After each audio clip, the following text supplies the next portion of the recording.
నేను ఎప్పుడు రాజకీయాలు చేయను.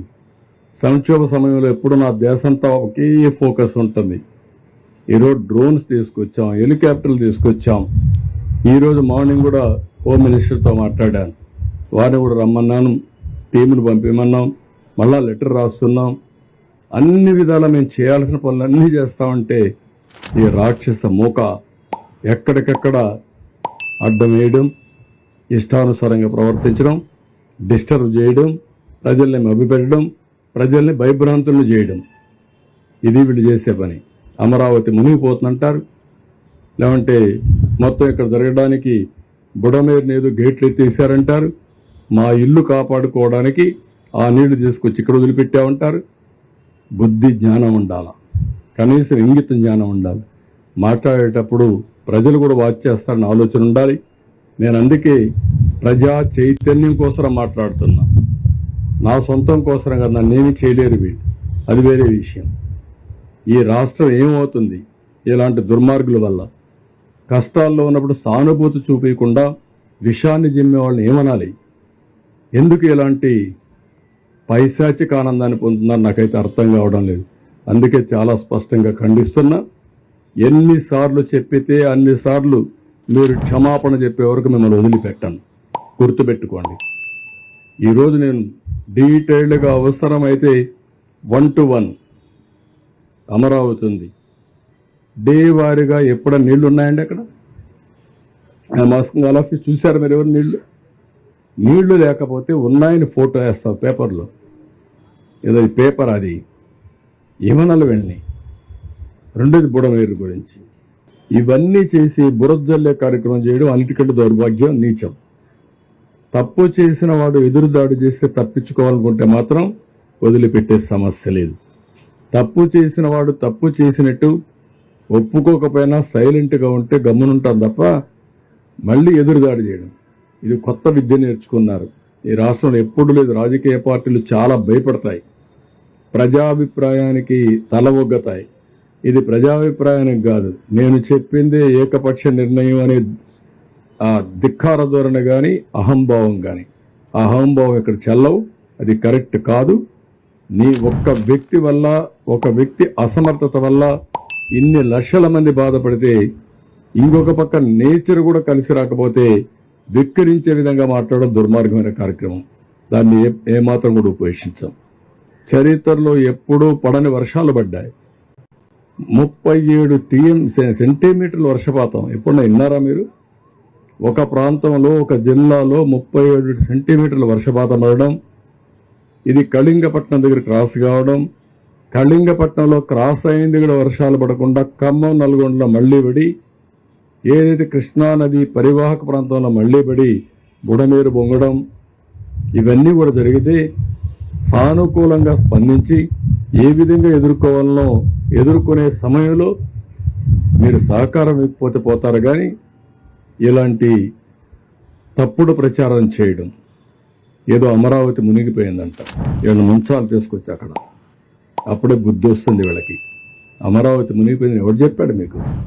లేకుంటే అక్కడనే పోడ్చాల, వీళ్ళ శ్మశానం అన్నారు, అక్కడనే పోడ్చాల, అప్పుడే బుద్ధి వస్తుంది. మనుషులకు బుద్ధి జ్ఞానం ఉండాలి, ప్రజాహితం కోసం పనిచేయాలి. దుర్మార్గంగా మహాడే కార్యక్రమాలు చేస్తున్నారు. ఎడారి అంటారు, ఎడారండి అమరావతి? ఇంకా సిగ్గు రాలేదు మీకు? అంటే ప్రజలు వింటారు కాబట్టి ఎదురుదాడి చేస్తారా మీరు? ఎన్ని రోజులు ఎదురుదాడి చేస్తారు? ఎదురుదాడి చేస్తే ప్రజలే చూసుకోవాల్సిన అవసరం ఉంది. ఇలాంటి వాళ్ళని సంఘ బహిష్కరణ చేయాల్సిన అవసరం ఉంది. ఈ నేరస్తులు దబాయిస్తే భయపడిపోతాం అనుకుంటున్నారు, కానీ ఎవరు ఇక్కడ భయపడరు. ఈరోజు కూడా పేపర్లో చూస్తున్నా, ఒక యజ్ఞం మారిగా ప్రజలను కాపాడడానికి మేము ప్రయత్నం చేస్తా ఉంటే ఒక రాక్షసుల మారిగా విధ్వంసాన్ని సృష్టిస్తున్నారు. ఎక్కడిది న్యాయం? మేము ఒక పక్కన ప్రజల కోసం ముందుకు పోవాలన్నా, ఇంకొక పక్కన వీళ్ళు చేసే తప్పుడు ప్రచారాన్ని ఖండిస్తూ కూర్చోవాలన్నా? ఈరోజు మళ్ళీ వర్షం పడిందంటే మేము భయపడుతున్నాం. మళ్ళా బుడమేరు పొంగితే నీళ్లు వస్తే ప్యానిక్ రియాక్షన్ వస్తుందని మేము భయపడుతున్నాం. వీళ్ళకి బాధ్యత లేదండి? వీడు సమాజ హితం కోసం ఉండే పార్టీ అంటే ఇది? ఇలాంటి దుర్మార్గులు రాష్ట్రంలో ఉండడం కూడా అర్హత ఉందా నేను అడుగుతున్నా. ఎక్కడో ఉండేవాళ్ళు సినిమా యాక్టర్లు వస్తున్నారు, పారిశ్రామికవేత్తలు వస్తున్నారు, మామూలు వ్యక్తులు వచ్చి మీరు కష్టపడుతున్నారు, మేము కూడా మా డొనేషన్లు ఇస్తామని చెప్పి సంఘీభావాన్ని తెలియజేయడమే కాకుండా ఆర్థిక సహాయం చేస్తున్నారు. చేతనైనంత వరకు పనిచేస్తున్నారు. ఇప్పుడు ఎంప్లాయీస్ని పిలవలేదు, వాళ్ళే వచ్చారు. అది వాళ్ళ స్ఫూర్తి. ఇది ప్రజల స్ఫూర్తి. ఒక రాజకీయ పార్టీ ముసుగులో నేరస్తులు చేసే దౌర్జన్యం, అరాచకాలు, ఈ అరాచకాలు ఈ రాష్ట్రంలో జరగవు. అలాంటి అరాచకాలు చేసే వ్యక్తుల్ని ఎట్టి పరిస్థితుల్లో ఉపేక్షించాం. ఆ విషయం మీరు గుర్తుపెట్టుకోవాల్సిన అవసరం ఉంది. బాధ, రాత్రి మగుళ్ళు కష్టపడుతున్నాం, ఎంతోమంది కష్టపడుతున్నారు. ఆఫీసర్లందరినీ ఎప్పుడు బురదలో తిరగనటువంటి ఆఫీసర్ని బురదలో తిప్పి పని చేపిస్తున్నాం. కోప్పడుతున్నాం. తప్పదు, వెళ్ళాలి, ఉండాలి, కూర్చోవాలి. ఒక సీనియర్ ఆఫీసర్ ఫీల్డ్కి రారు. అలాంటిది ఈరోజు చీఫ్ సెక్రటరీతో సహా అందరినీ ఫీల్డ్లో పెట్టి పని చేపిస్తున్నాం. అది మా కమిట్మెంట్. బురదల్లే కార్యక్రమం మానండి. సిగ్గుంటే చేసిన తప్పు క్షమాపణ చెప్పుకోండి.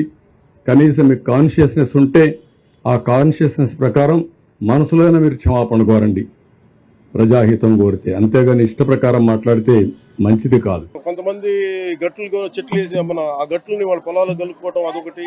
ఇది చాలా ఇంక్రిమెంట్లు జరిగింది. కానీ ఇది మట్టుకు ప్రత్యేకించి ఈ జగనన్న కాలనీ మట్టుకు గత ప్రభుత్వం చేసిన తప్పులు. ఇది ఆల్రెడీ 4 అడుగులు లోతట్టు ప్రాంతమే. చిన్నపాటి వర్షం వస్తే మునిగిపోయే ప్రాంతాలు ఇవి. అలాంటి చోట్ల వీళ్ళు 30 ఎకరాల పైగా, 32-34 ఎకరాల పైగా వీళ్ళు ఇచ్చారు. ఇది మామూలుగా మనకి రిజిస్ట్రేషన్ ప్రకారం మనకి 13 లక్షలు ఉండేది. అది మార్కెట్లో మనం చూస్తే 30 లక్షలు. దీన్ని వీళ్ళు 60 లక్షల రూపాయలు పెట్టుకున్నారు. సో ఇది జగనన్న కాలనీ అనేది గత ప్రభుత్వం చేసింది. ఎన్ని వందల కోట్ల, వేల కోట్ల తేల్చి మన కేబినెట్ మీటింగ్లో తేల్చి చెప్పాలి. అన్ని మొత్తం కూర్చున్నది, అన్ని వర్కౌట్ చేస్తున్నాం. దాంట్లో భాగంగా చూస్తే 30 లక్షలు మార్కెట్ రేట్ ఉండగా 60 లక్షలు పెట్టుకున్నారు. అది లోతట్టు ప్రాంతం. ఎవరు ఈ రోజుకి 10% మించి ఎవరు మనకి లబ్ధిదారుల లోపలికి రాలా. దాన్ని బట్టి మీకు అర్థం చేసుకోవచ్చు. ఇలాంటి చోట్ల ప్రత్యేకంగా ఛాలెంజ్ చేసి వీళ్ళు చేసిన తప్పుల్ని మేము కవర్ చేయాలి.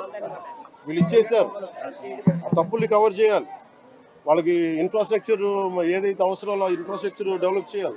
ఏలేరు ప్రాజెక్ట్ మీద దృష్టి పెడతారా? గత ప్రభుత్వం కూడా ఏమీ చేయలేదు. ఇది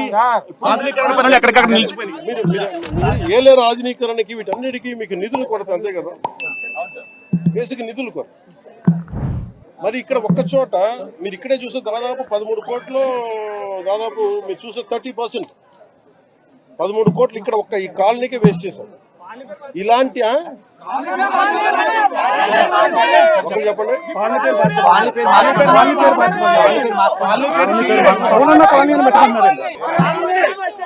ఇది కాలనీ పేరు మార్చుకోవడం మీరు అందరూ కోరుకొని, అలాగే మీరు అందరూ కోరుకొని. ఒక నిమిషం, కాలనీల పేర్లు ఎందుకు నాయకుల పేర్లు ఉండకూడదు చెప్తా. వాళ్ళ జేబులో డబ్బులు కాదు. అందుకని మనం చేయాల్సిందంటే నేల కోసం పనిచేసిన నాయకుల పేర్లు పెడితే మంచిది. అదే మన జాతీయ నాయకులు చాలా మంది ఉన్నారు, రాష్ట్ర స్థాయి నాయకులు ఉన్నారు, పిఠాపురం మహారాజు గారు ఉన్నారు. అలాంటి గొప్ప మహానుభావుల పేర్లు పెడితే మంచిది. నిజంగా అలాంటివి కోరుకుంటాం.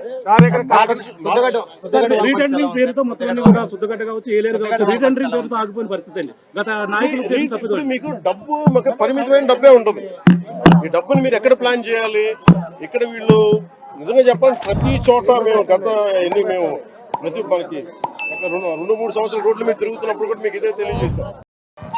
రవీంద్ర నాకు వచ్చి చెప్పినాను, నేను ఇక్కడికి వచ్చినప్పుడు, అమ్మ అందరికీ చెప్పండి, మనకు ఆపోజిట్ గా ఉండేటోళ్ళు చెప్తున్నాడు, జగన్తో పులివెందులకు ఎక్కువ రావడం లేదని అని అన్నారు. నేను ఆయన చెప్తే నేను మనసులో అనుకున్నా, పులివెందులకు కాదు, జగన్ సార్ ఇంటికి కూడా ఎక్కువ రావడంలా. ఎందుకు? ప్రజల మధ్యలో ఉన్నారు కాబట్టి. పులివెందులకే కాదు, మా ఇంటికి కూడా రావడంలో ఎక్కువ జగన్ అన్న. ఎందుకంటే ప్రజల మధ్యలోనే ఉన్నాడు. 14 నెలలు పాదయాత్ర చేస్తున్నాడు. 14 నెలలు పాదయాత్ర చేస్తున్నాడు జగన్ అన్న, ఇంటికి రాకుండా. ఒక మనిషికి సాధ్యమయ్యేది కాదు.